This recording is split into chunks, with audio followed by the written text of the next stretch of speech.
Welcome to Tamil jobs insider YouTube channel. இந்த வீடியோவில் நம்ம இப்போ ரீசெண்டாக வெளிவந்திருக்க ஒரு சூப்பரான பர்மனன்ட் கவர்மெண்ட் ஜாப் பற்றி தான் பார்க்க போகிறோம்.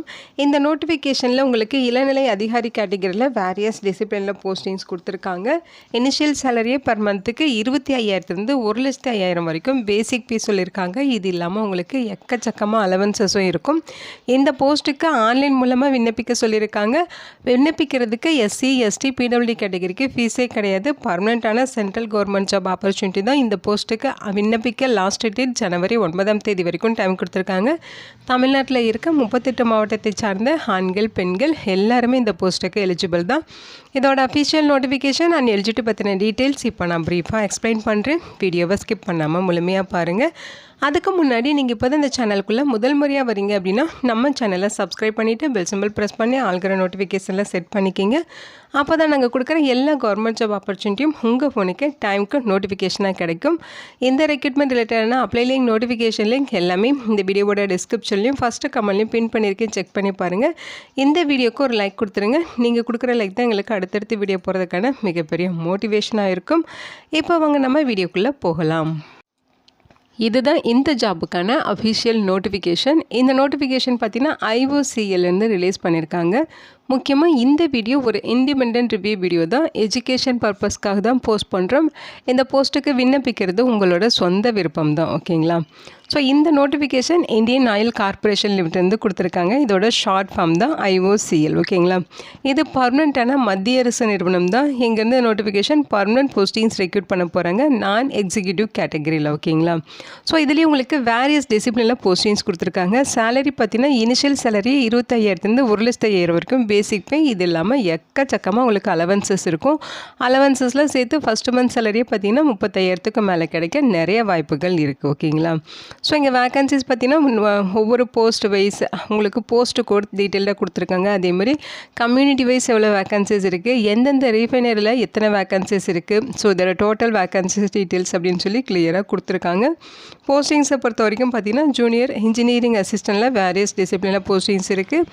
அதே மாதிரி பார்த்தீங்கன்னா ஜூனியர் டெக்னிக்கல் அசிஸ்டன்ட்லேயும் உங்களுக்கு வேரியஸ் டிசிப்ளினில் போஸ்டிங்ஸ் இருக்குது. ஜூனியர் குவாலிட்டி கண்ட்ரோல் அனலிஸ்டஸ் கேட்டகரிலையும் போஸ்டிங்ஸ் கொடுத்துருக்காங்க, ஓகேங்களா? இதோட எஜுகேஷனல் குவாலிஃபிகேஷன்ஸ் பற்றி இப்போ பார்த்துடலாம். ஜூனியர் இன்ஜினியரிங் அசிஸ்டன்ட் ப்ரொடக்ஷன் கேட்டகரியில் இருக்க போஸ்டிங்ஸ் பார்த்திங்கன்னா இங்கே சொல்லியிருக்காங்க. குவாலிஃபிகேஷன்ஸ் பொறுத்த வரைக்கும் நீங்கள் 3 இயர் டிப்ளமோ கோர்ஸ் வந்து கம்ப்ளீட் பண்ணியிருக்கணும். அவங்க சொல்லியிருக்க டிசிப்ளினில், அதாவது கெமிக்கல் இன்ஜினியரிங் அல்லது கெமிக்கல் டெக்னாலஜி அல்லது கெமிக்கல் டெக்னாலஜியில் ஃபெர்டிலைசர்ஸ் கேட்டகரி அல்லது petrochemical engineering, petrochemical technology, refinery and petrochemical engineering இந்த கேட்டகரியில் 3 இயர் டிப்ளமோ இன்ஜினியரிங் முடிச்சிருக்கீங்கன்னா இங்கே எலிஜிபிள். அல்லது பேச்சுலர் டிகிரியில் மேத்தமெட்டிக்ஸோ அல்லது ஃபிசிக்ஸ் அல்லது கெமிஸ்ட்ரி அல்லது இண்டஸ்ட்ரியல் கெமிஸ்ட்ரி முடிச்சிருந்தாலும் நீங்கள் எலிஜிபிள். மார்க்கை பொறுத்த வரைக்கும் பார்த்தீங்கன்னா ஜென்ரல் EWS அண்ட் OBC கேட்டகரியாக இருக்குன்னா 50% மார்க் வச்சு நீங்கள் பாஸ் பண்ணியிருக்கணும். SC STனா 45% மார்க் வச்சு பாஸ் பண்ணியிருக்கணும். இது எல்லா போஸ்டிங்ஸுமே பொருந்தும், ஓகேங்களா? அடுத்து பார்த்தீங்கன்னா ஜூனியர் இன்ஜினியரிங் அசிஸ்டண்ட்டில் PNU கேட்டகரியில் போஸ்டிங்ஸ் இருக்குது. இந்த போஸ்டிங்க்கு நீங்கள் 3 இயர் டிப்ளமோவில் மெக்கானிக்கல் இன்ஜினியரிங் அல்லது மெக்கானிக்கலில் ப்ரொடக்ஷன் இன்ஜினியரிங் அல்லது டிப்ளமோவில் electrical engineering, electrical and electronics engineering, electrical power system, electrical இன்ஜினியரிங்கில் இண்டஸ்ட்ரியல் கண்ட்ரோல், ஸோ இது ரிலேட்டடாக படிச்சிருக்கீங்கன்னா எலிஜிபிள். அல்லது பேச்சுலர் டிகிரியில் mathematics physics chemistry or industrial chemistry இது ரிலேட்டடாக நீங்கள் படிச்சிருக்கீங்கனாலும் எலிஜிபிள். அதோட பார்த்தீங்கன்னா பாய்லர் காம்படன்சி சர்டிஃபிகேட் கோர்ஸ் வந்து கம்ப்ளீட் பண்ணியிருக்கணும்னு சொல்லியிருக்காங்க. அல்லது நீங்கள் நேஷனல் அப்ரண்டிஸ்ஷிப் சர்டிஃபிகேட் பார்த்தீங்கன்னா பாய்லர் அட்டண்டன்ட் கேட்டகரியில் வச்சுருக்கீங்கனாலும் நீங்கள் எலிஜிபிள் அப்படின்னு சொல்லியிருக்காங்க, ஓகேங்களா? அடுத்து ஜூனியர் இன்ஜினியரிங் அசிஸ்டன்ட்ல PNU அண்ட் ONMன்னு சொல்லி வேகன்சிஸ் கொடுத்துருக்காங்க. 3 இயர் டிப்ளமோவில் எலக்ட்ரிக்கல் இன்ஜினியரிங் முடிச்சிருந்தாலும் நீங்கள் eligible. Electrical and electronics engineering முடிச்சிருந்தாலும் எலிஜிபிள். எலக்ட்ரிக்கல் பவர் சிஸ்டம் முடிச்சிருந்தாலும் எலிஜிபிள். எலக்ட்ரிக்கல் இன்ஜினியரிங் முடிச்சிருந்தாலும் அதுலேயே இண்டஸ்ட்ரியல் கண்ட்ரோல் முடிச்சிருந்தாலும் எலிஜிபிள்னு சொல்லியிருக்காங்க, ஓகேங்களா?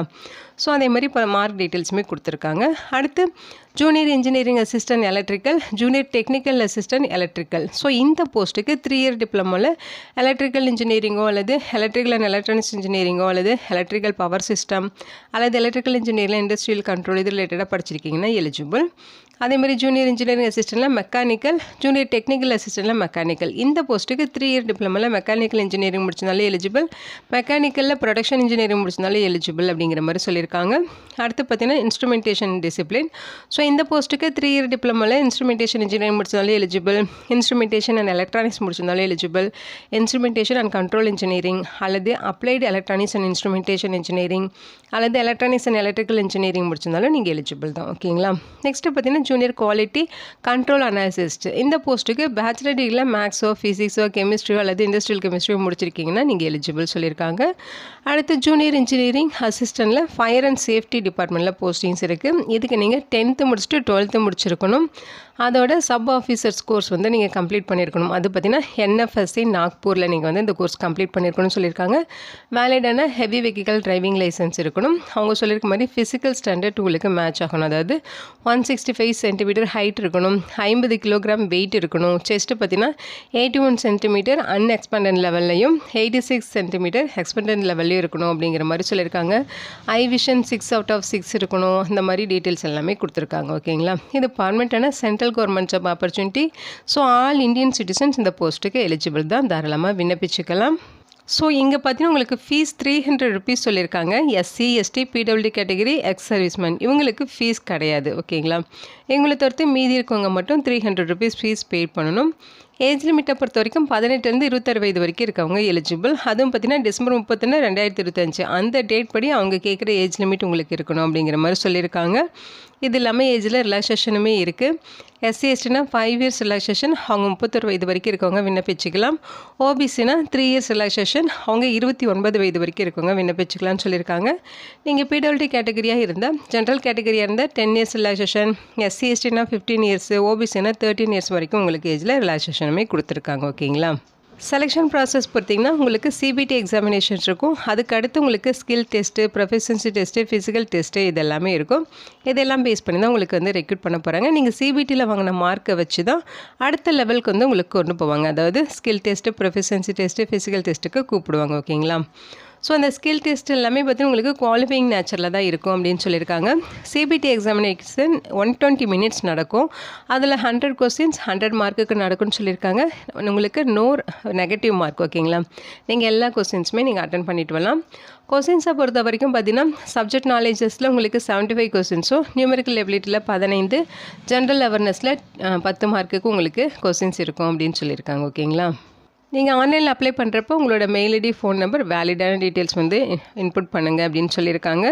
ஸோ CBT எக்ஸாமினேஷனில் ஷார்ட் லிஸ்ட் ஆகிற கேண்டிடேட்ஸை பார்த்தீங்கன்னா ஒரு போஸ்ட்டுக்கு 2 பேர் அப்படிங்கிற ரேஷியோவில் அடுத்த லெவல் ஸ்கில் டெஸ்ட்டுக்கு வந்து கூப்பிடுவோம் அப்படிங்கிற மாதிரி இங்கே சொல்லியிருக்காங்க. ஓகேங்களா. ஸோ சேலரி இல்லாமல் உங்களுக்கு என்னென்ன அலவன்சஸ் ப்ரொவைட் பண்ணுவாங்க அப்படிங்கிற டீட்டெயில்ஸ் தான் இது. ஸோ இங்கே பார்த்தீங்கன்னா அலவன்சஸே உங்களுக்கு எக்கச்சக்கமாக இருக்குது. ஸோ ஒரு டீசெண்டான சேலரி உங்களுக்கு கிடைக்கும் ஃபஸ்ட்டு மந்த்தே. ஓகேங்களா. இங்கே ஜென்ரல் இன்ஸ்ட்ரக்ஷன்ஸ் கொடுத்துருக்காங்க. இந்த போஸ்ட்டுக்கு ஆன்லைனில் நீங்கள் எப்படி அப்ளை பண்ணுங்கிற இன்ஸ்ட்ரக்ஷன் தான் இது. www.iocl.com அப்படிங்கிற அஃபீஷியல் வெப்சைட்டில் போய்ட்டு தான் நீங்கள் ஆன்லைனில் அப்ளை பண்ணணும். அதுக்கான ஸ்டெப் பை ஸ்டெப் இன்ஸ்ட்ரக்ஷன் கொடுத்துருக்காங்க. ரெஜிஸ்ட்ரேஷன் எப்படி பண்ணுறது, ப்ரொஃபைல் எப்படி க்ரியேட் பண்ணுறது, அப்புறம் லாகின் எப்படி பண்ணுறது, அப்ளிகேஷன் எப்படி ஃபில் பண்ணணும், என்னென்ன டாக்குமெண்ட்ஸ் அப்லோட் பண்ணணும், அது என்ன சைஸில் என்ன ஃபார்மேட்டில் இருக்கணும், இந்த மாதிரி A to Z எல்லா டீட்டெயில்ஸுமே இங்கே எக்ஸ்பிளைன் பண்ணியிருக்காங்க. ஃபீஸ் எப்படி பெய்ட் பண்ணுறது, இதெல்லா இன்ஸ்ட்ரக்ஷனுமே கொடுத்துருக்காங்க. ஓகேங்களா. இதை நீங்கள் கரெக்டாக ஃபாலோ பண்ணி அப்ளை பண்ணாலே ஈஸியாக அப்ளை பண்ணிடலாம். இந்த போஸ்ட்டுக்கு January 9 வரைக்கும் ஆன்லைன் மூலமாக நீங்கள் விண்ணப்பிச்சுக்கலாம்.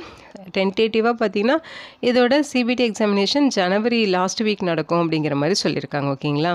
ஸோ இங்கே அனெக்ஸ்ட்ரா டீட்டெயில்ஸ் எல்லாமே கொடுத்துருக்காங்க. இது எல்லாமே அப்ளை பண்ணுறதுக்கான இன்ஸ்ட்ரக்ஷன் தான். இது எல்லாமே செக் பண்ணிவிட்டு நீங்கள் இன்ட்ரெஸ்டடாக இருக்கவங்க விண்ணப்பிச்சுக்கோங்க. எக்ஸாமினேஷன் சென்டர் பொறுத்த வரைக்கும் நம்ம தமிழ்நாட்டில் சென்னையில் நீங்கள் இதோட எக்ஸாம்ஸ் வந்து அட்டன் பண்ணிக்கலாம். ஓகேங்களா. இந்த வீடியோ உங்களுக்கு யூஸ்ஃபுல்லாக இருக்கும்னு நினைக்கிறேன். உங்கள் ஃப்ரெண்ட்ஸ் அண்ட் ரிலேட்டிவ் அப்படின்னு சொல்லி நிறைய பேருக்கு இந்த வீடியோவை ஷேர் பண்ணுங்கள். இந்த போஸ்ட்டுக்கு விண்ணப்பிக்க இன்ட்ரெஸ்ட் இருக்கவங்க விண்ணப்பிச்சுக்கோங்க. Thank you so much and bye.